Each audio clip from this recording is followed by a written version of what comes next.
தமிழக சட்டமன்ற தேர்தல் வரைபடத்தில் நன்னிலம் இன்றும் வெறும் பெயர் அல்ல, அது ஒரு பெரும் அரசியல் அலை.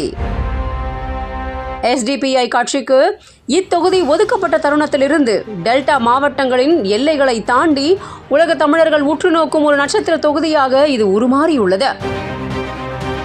இந்த எழுச்சிக்கு அச்சாரமிட்டவர் தமிழக முதல்வர், திராவிட நாயகன் மாண்புமிகு மு.க. ஸ்டாலின் அவர்கள். தனது வேட்பாளர் அறிமுக பிரச்சாரத்தில் நம்மில் ஒருவர் நமக்கான ஒருவர் என்று அவர் முகமது முபாரக்கை கை காட்டி அறிமுகப்படுத்திய அந்த நொடி நன்னிலத்தின் அரசியல் வரலாற்றில் புதிய அத்தியாயத்தை தொடங்கி வைத்தது. நம்முடைய அன்புக்குரிய சகோதரர் முகமது முபாரக் அவர்கள் களமிறங்குகிறார். சகோதரர் முகமது முபாரக் அவர்கள் கூட்டணி கட்சியாக இருந்தாலும் உதயசூரியன் சின்னத்தில போட்டியிடுகிறார். நம்மில் ஒருவர். அந்த ஒற்றை முழக்கம் முகமது முபாரக் அவர்களை ஒட்டுமொத்த தமிழகத்தின் நம்பிக்கையாக மாற்றியுள்ளது. துணை முதல்வர் உதயநிதி ஸ்டாலின் இளைஞர் படையை கட்டுக்கோப்பாக வழிநடத்தும் ஆற்றல் கொண்ட முபாரக் அவர்களே நன்னிலத்திற்கு சரியான தேர்வு என்று உரக்க சொல்லியிருக்கிறார்.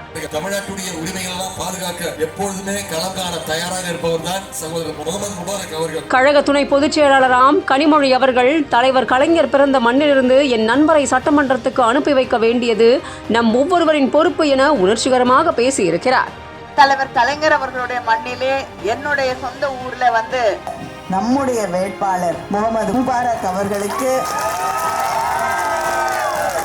உதயசூரியன் சின்னத்திலே வாக்களித்து அவரை வெற்றி பெற வைக்க வேண்டும் வேண்டும் வேண்டும் என்று உங்களையெல்லாம் வேண்டி கேட்டுக்கொள்கிறேன்.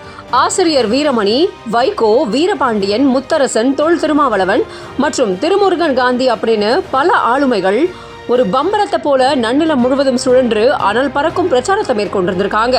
இவங்களோட வருகை நன்னிலத்தை ஒரு போர்க்களமா அல்ல, வெற்றி களமாவே மாற்றியிருக்கு.